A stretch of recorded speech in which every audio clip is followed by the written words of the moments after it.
السلام علیکم ناظرین، میں جاوید اقبال آپ تمام سامعین کا آپ کے ہی یوٹیوب چینل شاہین کلاسز اردو میں تہہ دل سے استقبال کرتا ہوں، ویلکم کرتا ہوں، خیر مقدم کہتا ہوں۔ آج کا یہ video C T E T central teacher eligibility test کے طلباء کے لیے جن لوگوں نے اردو کو as a language first and second دونوں ہی کے لیے یہ ویڈیو بہت زیادہ مفید ہے۔ اس میں آج ہم لوگ تدریس کے مقاصد اور اس کے طریقے ہم اس کو آج پڑھیں گے۔ یہ بہت زیادہ اس سے کوشچن آتے ہی آتے ہیں، جب آتے ہیں تو ہم لوگ کو پڑھ لینا چاہیے۔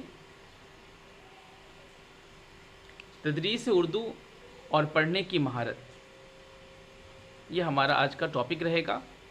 تو ویڈیو شروع کرنے سے پہلے آپ تمام سامعین سے درخواست ہے کہ آپ لوگ ضرور آپ کے ہی یوٹیوب چینل کو سبسکرائب کریں تاکہ میں اس سے زیادہ موٹیویٹ ہوں اور آپ کے لیے زیادہ سے زیادہ ویڈیو بنا سکوں جو آپ کے تدریس میں بہت زیادہ معاون آپ کے لیے ہو۔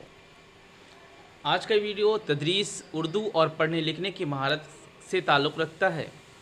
آج ہم جانیں گے کہ تدریس کے طریقے کیا کیا ہیں، کیونکہ آپ جانتے ہیں اس سے کئی کوشچن آ چکے ہیں، اس لیے ہمارا جب تک بیس مضبوط نہیں ہوگا ہم لوگ آگے بڑھ نہیں سکتے ہیں۔ تو سب سے پہلے اردو زبان کی تدریس کہتے ہیں لرننگ کو، پڑھانے کو، ٹیچنگ کو۔ اردو زبان کی ٹیچنگ کے دوران پڑھنے کی مہارتوں کی نشو نما کہتے ہیں بڑھانے کو، گروتھ کو کے لیے بہت سی مشق کہتے ہیں ایکسرسائز کرائی جاتی ہے۔ ان میں بلند خوانی، مطالعہ زیر لب اور زیر نگرانی اہم ہے۔ تو بہت ساری ٹیکنیکس ہیں جس سے کہ پڑھنے کی مہارت، ٹیچنگ کی جو آپ کے اندر شیلی ہے، اسکل ہے، اس کو ڈیولپ کیا جاتا ہے۔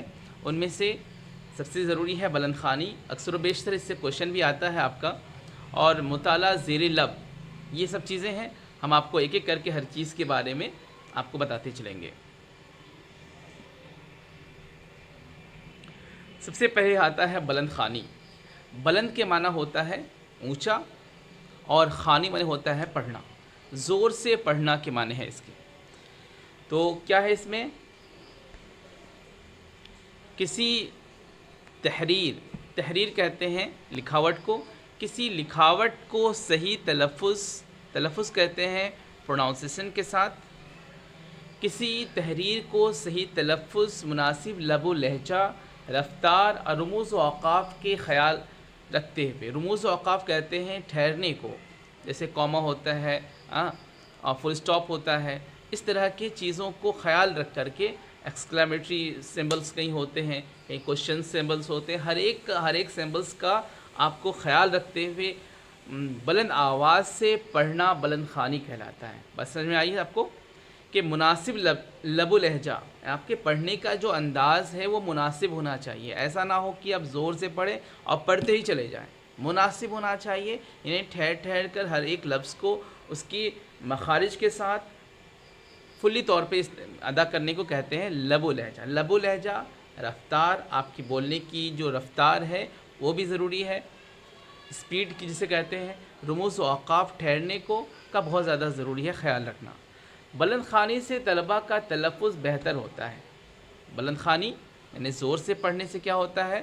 طلباء کی جو تلفظ ہے، جو اس کے اندر زبان میں آڑ ہوتا ہے، جو دقتیں ہوتی ہیں وہ کیا ہوتی ختم ہو جاتی ہیں۔ ان کا پڑھنے کا ڈھنگ بہتر ہوتا ہے، جس سے انہیں ایک بہتر مقرر اور خطیب بننے کی مدد ملتی ہے۔ آپ بچپن سے ہی اگر بلند خوانی کرتے ہیں تو بڑے ہو کر کے ہو سکتا ہے ایک اچھے آپ اسپیکر ہوں، اچھے وقتہ ہوں، بولنے والے اچھے ہو جائیں۔ یہ کس کی مدد سے ہوتا ہے؟ بلند خوانی کی مدد سے ہوتا ہے۔ جھجک دور ہوتی ہے اور خود اعتمادی میں سیلف کانفیڈنس، خود اعتمادی میں بھی اضافہ ہوتا ہے، کس سے؟ بلند خوانی سے۔ بلند خوانی کے کچھ قسمیں ہیں جن کی تفصیل درج ذیل ہے۔ تفصیل کہتے ہیں جس کے بارے میں آپ کو ان ڈیٹیل بیان کیا جا رہا ہے، درج ذیل میں نے نیچے۔ میں آپ کو ہر ایک ورڈ کو بہت زیادہ کلیریفائی کر کے آپ کو بیان کر رہا ہوں، اس لیے کہ بہت سارے بچے ہیں جن کی اردو بہت ویک ہے اور ان لوگوں نے اردو کو چوائس کیا ہے، اچھی بات ہے۔ تو ان کی ویکنیس کو ختم کرنے کے لیے، اس کو ٹھیک کرنے کے لیے میں ورڈ کو بالکل کلیئرفائی کر دے رہا ہوں، اوکے۔ الف میں ہے نمونے کی بلند خوانی. نمونے کی بلند خوانی مدرس کے ذریعے، مدرس کہتے ہیں ٹیچر کو، مدرس کسے کہتے ہیں؟ ٹیچر کو. یاد رکھیے گا یہ ورڈ اکثر و بیشتر آتا رہتا ہے. درجے میں دوران تدریس یعنی ٹیچنگ کے دوران اس کا مقصد طلباء کے سامنے بلند خوانی کا صحیح نمونہ پیش کرنا ہوتا ہے. یعنی کہ نمونہ کی بلند خوانی، یعنی ٹیچر جو ہوتے ہیں آپ کے، جو مدرس ہوتے ہیں آپ کے سامنے، وہ زور سے پڑھتے ہیں. آپ کے پاس ایک نمونہ، ایک آئیڈیل، ایک ڈھانچہ ہو جاتا ہے کہ ٹیچر نے پڑھا کیسے ہے، آپ کو اس کا نقل کرنا ہوتا ہے. ٹھیک ہے. طلباء اس نمونے کی بلند خوانی کو بغور سن کر، بہت دھیان سے سن کر، اس کو سمجھ کر اپنی بلند خوانی کا بہتر بنا سکیں اور اس کے نمونے اور اس کی کمیوں کو دور کر سکیں. جب ٹیچر پڑھتا ہے تو وہ بالکل صحیح پڑھیں گے، اور اس کو کاپی کر ان کو بالکل ہو بہو ادا کر کے ایک طالب علم بہت اچھا کر سکتا ہے. نمبر دوسرا ہے تقلید بلند خوانی. تقلید کہتے ہیں کسی کو فالو کرنے کو، کوئی آگے چل رہا ہو اس کے پیچھے چلا جائے، اس کو کیا کہتے ہیں؟ تقلید کہتے ہیں. تقلیدی بلند خوانی بھی مدرس کے ذریعے درجہ میں دوران تدریس، استاد کی ہی، مدرس کہتے ہیں استاد کے ہی ذریعے دوران پڑھانے کے دوران کروائی جاتی ہے، مگر اس میں مدرس کے ساتھ ساتھ طلباء کی بھی شمولیت ہوتی ہے. شمولیت کہتے ہیں شامل ہونے کو، وہ بھی شامل رہتا ہے، وہ بھی پڑھتا ہے. تقلیدی بلند خوانی میں مدرس کی تحریر کو روک کر ٹکڑوں میں بآواز بلند نمونے کے طور پر پڑھا جاتا ہے. تقلیدی بلند خوانی میں جو ٹیچر کہتے ہیں اس کو روک کر ٹھہر کر بالکل اچھے میں سے ادا کیا جاتا ہے.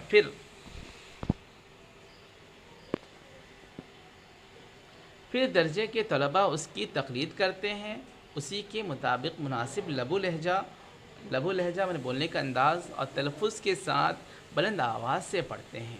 مدرس غلطی کی اصلاح بھی ہاتھوں ہاتھ کر دیتا ہے. مان لیجیے ٹیچر نے کہا، کچھ پڑھایا، جیسے قسطنطنیہ کہا، اور بچے نے قسطنطنیہ پڑھ لیا، تو میں استاد تھا، میں نے قسطنطنیہ پڑھا، سامنے والے میں شاگرد نے قسطنطنیہ کہہ دیا مان لیجیے، تو میں نے اس کو اسی وقت کہا نہیں قسطنطنیہ نہیں قسطنطنیہ، تو ہاتھوں ہاتھ اس کا اصلاح ہو جاتا ہے، یعنی کہ غلطی کی سدھار ہاتھوں ہاتھ ہو جاتی ہے. نمبر جیم میں آتا ہے کہ انفرادی بلند خوانی. انفرادی کے معنی ہوتا ہے انڈیویجول، اکیلا، الگ الگ. ٹھیک ہے. درجے میں طلباء کو الگ الگ بلند خوانی کو انفرادی بلند خوانی کہتے ہیں. الگ الگ پڑھنے کو کیا کہتے ہیں؟ انفرادی بلند خوانی. جانتے ہی زور سے پڑھنے کو کہتے ہیں. اس طریقے سے مدرس درجہ کے ایک طالب علم کو کھڑا کر کے بلند خوانی کرواتا ہے.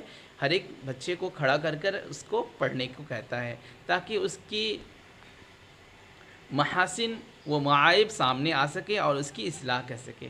یہ محاسن کہتے ہیں، معنی اس کے اندر اگر کچھ اچھی بات ہے، محاسن حسن سے آیا ہے. حسن کہتے ہیں خوبصورتی کو، یعنی کہ بچے کے اندر اگر کوئی کوالٹی ہے تو وہ بھی سامنے آ جائے. اگر اس کے اندر کوئی عیب ہے، معائب، عیب کی جمع کیا ہوتی ہے؟ معائب. اس کے اندر کوئی خامیاں ہیں، کوئی دقت ہے، کوئی پریشانی، کوئی سمسیا ہے، تو اس کو بھی کیا کرے؟ ایک استاد، ایک مدرس، ایک معلم سمجھ کر اس کو بھی دور کرنے کی کوشش کرے. نمبر دال میں آتا ہے اجتماعی بلند خوانی. اجتماعی کہتے ہیں، انفرادی تو الگ الگ کے معنی ہو گیا، اور اجتماعی کہتے ہیں جیسے ایک ساتھ. اجتماعی کیا معنی ہے؟ ایک ساتھ. اجتماعی بلند خوانی. درجہ میں ایک سے زیادہ طلباء کسی تحریر کو ایک ساتھ بلند آواز میں پڑھنا اجتماعی بلند خوانی کہتا ہے. یعنی کہ بچے ایک ساتھ کلاس میں پڑھنا شروع کریں اور زور سے پڑھیں تو اس کو کیا کہتے ہیں؟ اجتماعی بلند خوانی. یہ تو آپ کا ہو گیا بلند خوانی کے جتنے اقسام تھے آپ نے پڑھ لیا. اب ہم کہتے ہیں مطالعہ زیر نگرانی. مطالعہ کسے کہتے ہیں؟ مطالعہ ہم کہیں گے اسٹڈی کو. مطالعہ کو انگلش میں ہم لوگ ٹرانسلیٹ کریں تو اس کا معنی کیا ہو جائے گا؟ اسٹڈی. مطالعہ زیر نگرانی. جب طلباء کسی تحریر یا سبق کا مطالعہ مدرس کے زیر نگرانی کرتے ہیں تو اسے مطالعہ زیر نگرانی کہتے ہیں. زیر نگرانی مانے کسی کے انڈر میں اسٹڈی کرنا، ٹھیک ہے۔ جب طلبہ کسی تحریر یا سبق کا مطالعہ کسی مدرس کی زیر نگرانی، کسی مدرس کے سامنے میں کرے تو ایسے مطالعے کو کیا کہتے ہیں؟ زیر نگرانی کہا جاتا ہے۔ اس کا مقصد کیا ہوتا ہے؟ طلبہ میں خاموشی سے مطالعہ کرنے کی عادت، یعنی کہ ٹیچر بھی سامنے ہیں، اب بچہ وہ سامنے پڑھ رہا ہے تو اس کے اندر کیا ہو جائے گی؟ مطالعہ کرنے کی جو کیپیسٹی ہوتی ہے وہ اس کو فروغ دیتا ہے، بچہ بدماشی نہیں کرتا ہے، سامنے ٹیچر کے پڑھتا ہے، تو خاموش مطالعہ کرنے کی عادت بڑھتی ہے۔ یکسو ہو کر، میں نے کہ کانسنٹریٹ ہو کر کے وہ کسی کام کو کرنے کی صلاحیت کی نشوونما کرتا ہے۔ نشوونما کہتے ہیں گروتھ کرنے کو، یعنی کہ اگر مطالعہ زیر نگرانی ہوتا ہے تو اس میں ایک اسٹوڈنٹ کے لیے فائدہ یہ ہوتا ہے کہ وہ کانسنٹریٹ ہو کر اپنی جو بھی مقصد ہے، جو بھی پڑھ رہا ہے، اس کو دھیان سے وہ پڑھ سکتا ہے۔ مطالعہ زیر نگرانی کی دو قسمیں ہیں جو مندرجہ ذیل آ رہی ہیں۔ نمبر 1 ہے خاموش مطالعہ۔ خاموش تو جانتے ہیں، خاموش بالکل سائلنٹلی وہ پڑھتا ہے، کسی تحریر کو بغیر آواز کے خاموشی سے پڑھنا خاموش مطالعہ ہوتا ہے، کسی بھی تحریر کو۔ اس طرح کے مطالعے کے دوران طلباء یکسو ہو کر میں کنسنٹریٹ ہو کر تحریر کو پڑھتے ہیں۔ اس طرح کے مطالعے کے دوران کسی قسم کی آواز نہیں ہوتی، ٹھیک ہے۔ اس قسم کے مشق طلباء میں پڑھنے کی رغبت کہتے ہیں چاہت کو، ٹھیک ہے، مطالعے کا شوق پیدا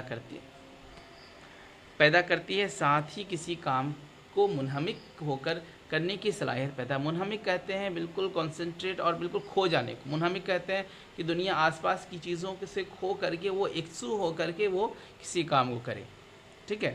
تو یہ ہمارا جو خاموش مطالعہ ہے، تو اس میں بچہ بالکل اپنے آس پاس کی چیزوں سے، اپنے سراؤنڈنگ سے بالکل وہ کٹ جاتا ہے، اور اس کا جو مقصد ہوتا ہے مطالعہ اسٹڈی کرنے کا، اس میں وہ پورا لین ہو جاتا ہے۔ بڑی عمر کے طلباء عبارت کو تیزی سے پڑھنے اور سمجھنے کی صلاحیت پیدا کرنے میں خاموش مطالعہ کا اہم رول ہے۔ ایک بچے میں کیا ہوتا ہے، بلند خوانی بچوں کے لیے بہت صحیح ہے، لیکن اگر وہ بڑے کلاس میں آ جاتا ہے تو اس کے لیے کون سا چیز سب سے بہتر ہے؟ تو مطالعہ، اور بالکل وہ کیا، خاموش مطالعہ۔ اور ایک قسم ہے مطالعہ زیر لب، میں نے ہونٹ کو ہلاتے ہوئے ہو لیکن آواز بالکل بہت زور سے نہ پڑے، لیکن ہلکی آواز میں پڑھے، اس کو کیا کہتے ہیں؟ مطالعہ زیر لب میں نے ہونٹ۔ ایک شعر ہے کہ ناز کی اس کی لب کی کیا کہیے، پنکھڑی ایک گلاب کی سی ہے۔ تو لب یہ کلاس 10 CBSE والوں میں ہے، تو لب کے معنی ہوتا ہے ہونٹ۔ ایک شعر یاد آیا تو کہہ دیا میں۔ اس طرح کے مطالعے میں طلباء ہلکی آواز کے ساتھ سبق کا مطالعہ کرتے ہیں۔ زیر لب، ہلکی آواز، زیر لب میں نے ہونٹ کے نیچے، بلکہ اتنی آواز کی بس خود سن سکے اور کوئی دوسرا نہ سن سکے۔ اس طرح کے مطالعے میں طلباء ہلکی آواز کے ساتھ سبق کا مطالعہ کرتے ہیں۔ یہ مطالعہ بہت چھوٹی عمر کے پرائمری درجات میں پڑھنے والے طلباء کے لیے مؤثر ہے۔ چھوٹے بچے جو ہوتے ہیں اس کے لیے، پرائمری میں، اس کے لیے، کیونکہ خاموش مطالعے میں ان کی توجہ بھٹک جاتی ہے، کیونکہ وہ اگر کنسنٹریٹ، بڑے عمر کے بچے دھیان لگا کے پڑھ سکتے ہیں، لیکن چھوٹے بچے بالکل دھیان لگا کے نہیں پڑھ سکتے ہیں۔ وہ من میں ایسے کر کے اگر من میں پڑھنا شروع کرے تو کیا ہوگا، اس کا دماغ کبھی ادھر جائے گا، کھیل کود میں بھاگتا رہے گا، بدماشی کرے گا۔ تو یہ خاموش مطالعہ تو بچوں کے لیے بالکل نہیں ہے، لیکن اگر مطالعہ زیر لب کہا جائے تو یہ بچوں کے لیے مفید ہے، ہلکا، کیونکہ زور سے کریں گے تو آس پاس کے سراؤنڈنگ کو بھی ڈسٹرب کریں گے، اس لیے زیر لب زیادہ بہتر ہوتا ہے، کیونکہ خاموش مطالعے میں ان کی توجہ بھٹک جاتی ہے، جس کی وجہ سے وہ اپنی توجہ مطالعے میں نہیں لگا پاتا، اسٹڈی میں نہیں لگا پاتا ہے۔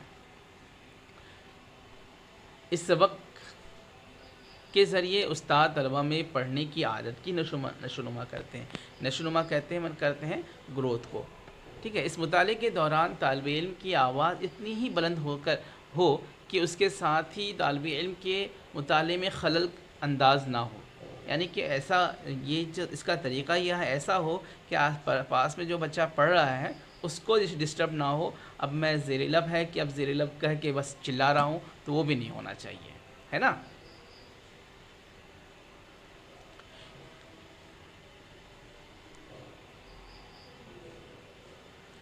کیونکہ کہیں طالب علم صرف ہونٹوں کی جنبش اور احساس ہو، اس کے آواز نہ سنائی دے، بس ہونٹ ہلے اور اس کی ایک بھینی بھینی آواز اس کے کانوں میں جائے اور وہ جو پڑھا ہے وہ اس کو پوری بات اس کے سمجھ میں آ جائے.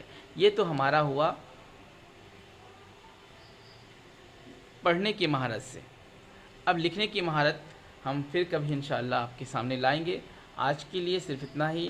آخر میں پھر آپ سے درخواست ہے کہ آپ لوگ ضرور آپ کے یوٹیوب چینل کو ضرور سبسکرائب کریں اور لائک کریں، اور اپنے جو بھی دوست آپ کے CTET کی تیاری کر رہے ہیں آپ ان کو ضرور اس ویڈیو سے ان کو استفادہ کرنے کا موقع دیں. ٹھیک ہے.